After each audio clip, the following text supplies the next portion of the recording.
అదే RTV app వార్తల్ని క్షణాల్లో చదివే అవకాశం ఉంటుంది. ఒక న్యూస్ పేపర్, ఒక టెలివిజన్ ఛానల్ మీ చేతుల్లో ఎప్పుడూ ఉంటాయి. నగర ప్రజల ప్రాణాలే మాకు ఇంపార్టెంట్, ఇంకేవి ఇంపార్టెంట్ కాదు అని చెప్పి ఈ హెల్మెట్ ధరించాలి. బోత్ ఫ్రంట్ అండ్ బ్యాక్ ఇద్దరు కూర్చున్న టూ వీలర్స్ మీద ఇద్దరు ప్రాణాలు చాలా సురక్షితంగా ఉండాలంటే కంపల్సరీగా హెల్మెట్ వాడాలని చెప్పి నగర కమిషనర్ ఆఫ్ పోలీస్ సంకపత్రి బాగ్జీ గారు అయితే సెప్టెంబర్ 1 నుంచి ఒక కొత్త రూల్ అయితే అమలు చేశారు. అదైతే స్ట్రిక్ట్గా పాటిస్తున్నారు. అయితే ప్రస్తుతం మనతో పాటు నగర పోలీస్ కమిషనర్ సంకపత్రి బాగ్జీ గారు మనతో పాటు ఉన్నారు. ఆయన అడిగి తెలుసుకుందాం. సార్, 1602 కేసులు అయితే నమోదు చేశారు. ఈ విషయంలో చాలా స్ట్రిక్ట్గా ఉన్నారు. ముందు ఏ విధంగా వెళ్ళబోతున్నారు? మాకు ఒకటే లక్ష్యం, ప్రజలందరూ క్షేమంగా ఉండాలి. రోడ్ యాక్సిడెంట్లో ఎవరు చచ్చిపోకూడదు. ఎందుకంటే ఈరోజు మన ప్రపంచంలో, మన దేశంలో, మన రాష్ట్రంలో ప్రతిరోజు యాక్సిడెంట్ జరుగుతున్నాయి. ఈ టూ వీలర్లో హెల్మెట్ లేకుండా ప్రయాణం చేయడం, దానివల్ల చాలామంది చచ్చిపోతున్నారండి. అందులో కూడా మీరు చూస్తే ఏజ్ ప్రొఫైల్ చూస్తే తక్కువ వయసు ఉన్న వ్యక్తులు ఎక్కువ మంది చనిపోతున్నారండి. వాళ్ళు చాలాసార్లు మనం చూస్తే సోల్ అర్నింగ్ మెంబర్స్, వాళ్ళ మీద మొత్తం కుటుంబం ఆధారపడి ఉంటుంది. వాళ్ళు చనిపోవడం వల్ల మొత్తం కుటుంబంలో డిస్టర్బ్ అయిపోతుంది, వాళ్ళు బతకలేకపోతారు. అది కాకుండా మీరు అర్థం చేసుకోవాలి, తల్లిదండ్రులు సొంత అబ్బాయి చచ్చిపోతే వాళ్ళు ఎలా బతుకుతారు? ఈ పరిస్థితిలో ఒకవేళ బతికినా కూడా major injuries, head injury, spinal injury మేము డాక్టర్గా చూసాము. ఎన్నో కేసెస్ అలా హెల్మెట్ లేకుండా ప్రయాణం చేయడం వల్ల చనిపోయారు. అందుకే మేము నిర్ణయం తీసుకున్నాము, 1 సెప్టెంబర్ నుండి హెల్మెట్ లేని ప్రయాణం, హెల్మెట్ కూడా ISI మార్క్ హెల్మెట్ ఉండాలి. ఆ హెల్మెట్ ఉంటేనే సురక్షితంగా ప్రయాణం మనం చేయగలుగుతాం. ఆ హెల్మెట్ కూడా డ్రైవర్కి ఉండాలి, ప్లస్ పిలియన్ రైడర్కి ఉండాలి. అది స్ట్రిక్ట్గా ఎన్ఫోర్స్ చేస్తున్నాం 1 సెప్టెంబర్ నుండి. ఎటువంటి పరిస్థితుల్లో అక్కడ కాంప్రమైజ్ చేయడానికి వీల్లేదు. అలా చేయకపోతే మేము లైసెన్స్ సీజ్ చేస్తున్నాం, DTC గారికి పంపిస్తున్నాం. ఆయన 3 నెలల పాటు ఆ లైసెన్స్ సస్పెండ్ చేస్తున్నారండి. రిపీట్ అఫెండర్ అయితే లైసెన్స్ పూర్తిగా క్యాన్సిల్ చేయడం జరుగుతుంది. అందుకే ఇదంతా ఎందుకు చేస్తున్నామంటే మీరు క్షేమంగా ఉండాలి, వైజాగ్ నగర ప్రజలు క్షేమంగా ఉండాలి. రోడ్ ట్రాఫిక్ యాక్సిడెంట్ వల్ల ఎవరు చనిపోకూడదు. ఇది ఇలాగే స్ట్రిక్ట్గానే చేస్తాము. ఇది స్టార్ట్ అయిన తర్వాత నేను స్వయం చూస్తున్నాము, హెల్మెట్ లెస్ ప్రయాణము తగ్గిపోయింది. ఎక్కువ మంది ప్రజలు ఈరోజు వైజాగ్ నగరంలో హెల్మెట్ ధరించి ప్రయాణం చేస్తున్నారు. నా లక్ష్యం 100% ప్రజలు హెల్మెట్ ధరించి ప్రయాణం చేయాలి. ఆ లక్ష్యం సాధించడానికి మేము పనిచేస్తున్నాం. సార్, ప్రజల నుంచి ఒక కామెంట్ అయితే వస్తుంది, అంటే మహిళలు ధరించడం చాలా ఇబ్బందికరంగా ఉంటుంది, మహిళలు ధరించడం ఏ విధంగా ఉంటుందని చెప్పి వాళ్ళ దగ్గర నుంచి ఒక కామెంట్స్ అయితే వస్తున్నాయి. ఏముంటారు, ఏం చెప్తారు మీరు? మీరు వేరే రాష్ట్రంలో కూడా పోయి చూడండి, మహిళలు కూడా చాలామంది హెల్మెట్ ధరించి ప్రయాణం చేస్తున్నారు. ఇప్పుడు మనం ఇబ్బంది గురించి ఆలోచించాలా, మనం ప్రాణాలు కాపాడడానికి ప్రయత్నం చేయాలా? నేను మీకే వదిలేస్తున్నాం.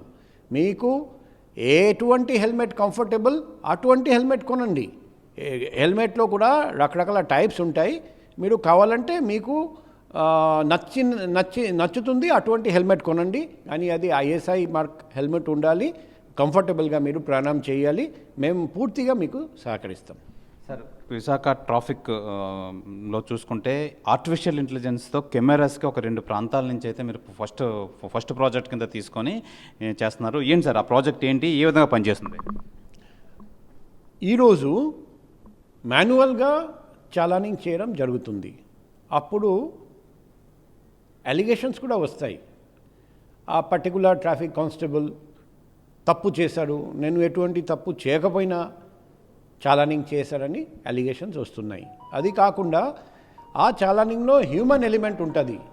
కొన్ని వయలేషన్ చేసినా కూడా ఆయన చూడకపోవడం, కొన్ని చోట్ల వయలేషన్ చేస్తే లంచం అడిగి వదిలేస్తున్నారని అలిగేషన్ రావడం, ఇది మన దేశంలో చాలా చోట్ల జరుగుతున్నాయి. అందుకే మనిషి మీద కాదు, టెక్నాలజీ మీద ఆధారపడి టెక్నాలజీ ద్వారా చలానింగ్ చేయడం, ఆటోమేటిక్ ఈ చలానింగ్, అది కూడా సీసీటీవీ కెమెరాస్ ద్వారా గుర్తించి ట్రాఫిక్ వయలేషన్ గుర్తించి ఆటోమేటిక్ ఈ చలానింగ్ చేయడం, ఆ లక్ష్యంతో మేము వెళ్తున్నాం, పనిచేస్తున్నాం. మా ఉద్దేశం ఒకటే, ఓవర్ స్పీడింగ్ వల్ల చాలామంది చచ్చిపోతున్నారండి. అదే మాదిరిగా హెల్మెట్ లెస్ డ్రైవింగ్ అనుకోండి, ట్రిపుల్ రైడింగ్ అనుకోండి, సీట్ బెల్ట్ లేకుండా డ్రైవింగ్ అనుకోండి, సిగ్నల్ జంపింగ్ అనుకోండి, జిగ్జాగ్ డ్రైవింగ్ అనుకోండి, రాంగ్ రూట్ డ్రైవింగ్ అనుకోండి, ఓవర్లోడెడ్ ఆటోస్ అనుకోండి, ఎటువంటి ట్రాఫిక్ వయలేషన్ మన వైజాగ్ నగరంలో జరగకూడదు. సో ఈ కెమెరాస్ 3-4 వయలేషన్స్ తప్ప అన్ని కెమెరాస్లో వస్తాయి. ఏ వయలేషన్స్ రావు. నెంబర్ 1, మైనర్ అబ్బాయి కానీ అమ్మాయి డ్రైవ్ చేస్తే ఈ కెమెరాలో గుర్తించలేం కెమెరా ద్వారా. నెంబర్ 2, డ్రంక్ అండ్ డ్రైవింగ్ మనం గుర్తించలేం.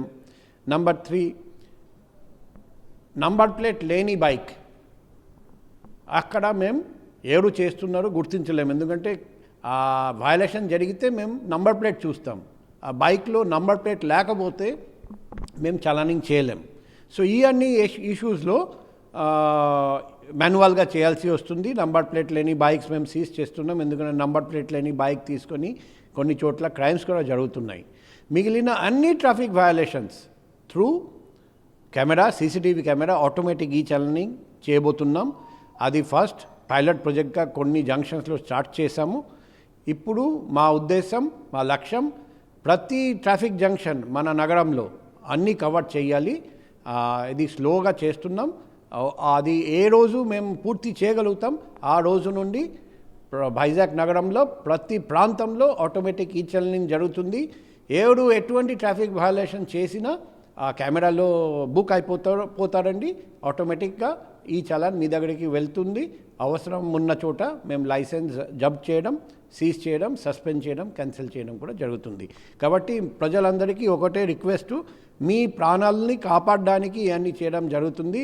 మీరందరూ ఎలాగే మాతో సహకరిస్తున్నారు, ఇలాగే మీరు కోఆపరేట్ చేస్తూనే ఉండాలి. మన వైజాగ్ సిటీ ట్రాఫిక్ సిస్టమ్ ఒక రోల్ మోడల్గా మన దేశానికి, మన రాష్ట్రానికి ఒక రోల్ మోడల్గా ఉండాలి. ఆ లక్ష్యంతో మేము పనిచేస్తున్నాం. మీరందరూ ఎలా సహకరించారండి ఇంతవరకు, అలాగే సహకరిస్తూ ఉండాలి. విశాఖ నగరంలో ప్రధాన రహదారుల కూడల్లో కొద్దిగా ట్రాఫిక్ ఎక్కువ తక్కువ ఉన్న లైన్స్ విషయంలోకి వస్తే ఆర్టిఫిషియల్ ఇంటెలిజెన్స్ కెమెరా ఏ విధంగా పనిచేస్తుంది అంటే, ట్రాఫిక్ ఎక్కువ ఉన్న దాంట్లో ఎక్కువసేపు ఉండి, తక్కువ ఉన్న దాంట్లో తక్కువసేపు ఉంటుందని చెప్పి మనం పేపర్లో అదే చదివాం. ఏ విధంగా ఉండబోతుంది artificial intelligence camera? Artificial intelligence camera ఇదే గమనిస్తుంది, ఎక్కడ ట్రాఫిక్ రద్దీ ఎక్కువ, ఎక్కడ తక్కువ. ఆ విధంగా ఆటోమేటిక్గా వాళ్ళు అడ్జస్ట్ చేస్తారండి, పబ్లిక్కి ఇబ్బంది లేకుండా.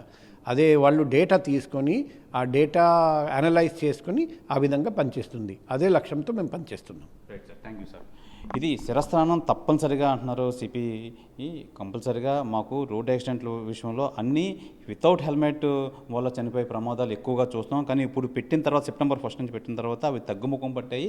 మాకు విశాఖ ప్రజల ప్రాణాలు ముఖ్యం అని చెప్పి తెలియజేస్తున్నారు. Both front and back riders ఇద్దరు కూడా కంపల్సరీగా ఉండాలి. స్త్రీలు కూడా కంపల్సరీగా పెట్టుకుంటేనే వాళ్ళ ప్రాణాలు సురక్షితంగా ఉంటాయని చెప్తున్నారు. అలాగే విశాఖ నగరంలో ఆర్టిఫిషియల్ ఇంటెలిజెన్సీతో ఈ సీసీ కెమెరాస్ అయితే అమర్చడం జరుగుతుంది. దానివల్ల ట్రాఫిక్ మెరుగుపరుస్తుంది. మంచి ట్రాఫిక్తో కూడుకున్న నగరమే మాకు ముఖ్యం అని చెప్పి నగర పోలీస్ కమిషనర్ శంకరప్రత బాగ్జీ అయితే తెలియజేస్తున్నారు. కెమెరామెన్ రమణ కుమార్తో శివరామకృష్ణ RTV, విశాఖపట్నం నుంచి. మరిన్ని వీడియోస్ కోసం ఛానల్ ని సబ్స్క్రైబ్ చేయండి. లేటెస్ట్ అప్డేట్స్ కోసం వాట్సాప్ ఛానల్ ని ఫాలో చేయండి. అండ్ లింక్ డిస్క్రిప్షన్ లో ఉంది.